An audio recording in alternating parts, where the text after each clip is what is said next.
ये कहानी है एक बूढ़े माँ बाप की। उनका एक ही बेटा था। बेटे का सपना था कि उसे एक बड़ी यूनिवर्सिटी में पढ़ना है।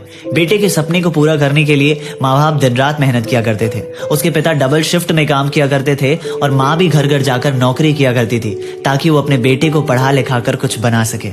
कुछ दिन के बाद जब पैसे इकट्ठे हो गए तो उसके माँ बाप अपने बेटे को एडमिशन दिलाने के लिए यूनिवर्सिटी ले गए। यूनिवर्सिटी में दाखिला तो दिला दिया, लेकिन बाद में पता चला कि घर से यूनिवर्सिटी काफी दूर है, जिस वजह से रोजाना आना जाना संभव नहीं हो सकता। इस वजह से उन्हें हॉस्टल लेना पड़ेगा और हॉस्टल का फीस अलग से देना पड़ेगा।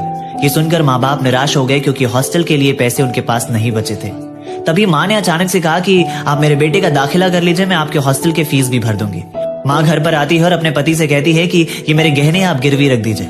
पिता ना चाहते हुए भी उन गहने को गिरवी रख देते हैं क्योंकि सामने उनके बेटे का सपना नजर आने लगता है। उस गहने से मिले पैसे को वो यूनिवर्सिटी में देकर अपने बेटे का हॉस्टल का फीस भी भर देते हैं और बेटा यूनिवर्सिटी में पढ़ने लगता है, हॉस्टल में रहने लगता है और माँ बाप से रोज फोन पर बात किया करता था।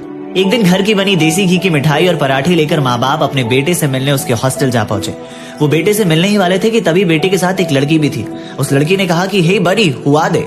लड़के ने अपने बूढ़े माँ बाप के पोशाक को देखते हुए थोड़ी शर्मिंदगी महसूस की और उसने भी अंग्रेजी में जवाब दिया और उसने कहा कि they are servant from my village, ये मेरे गांव के नौकर हैं। ये सुनकर माँ बाप की आंखों में खुशी के आंसू आ गए। जानते हो क्यों?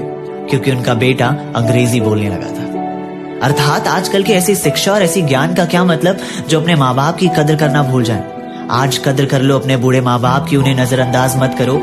याद रखना, जिस दिन वो तुम्हारे जिंदगी से चले जाएंगे उस दिन मखमल के तकिए पर भी नींद नहीं आएगी। वो कहते हैं ना कि फूल कभी दोबारा नहीं खिलते, जंग कभी दोबारा नहीं मिलते तो लोग हजार हैं जिंदगी में, मगर हजार गलतियां माफ करने वाले माँ बाप दोबारा नहीं मिलते। अगर आपको मेरी कहानियां ऐसे ही पसंद आती हैं तो मेरे चैनल को जरूर सब्सक्राइब करेगा, मेरे वीडियो को लाइक करेगा और ये वीडियो हर हिंदुस्तानी तक पहुंचा दीजिएगा ताकि उनकी सोच बदल जाए। शुक्रिया।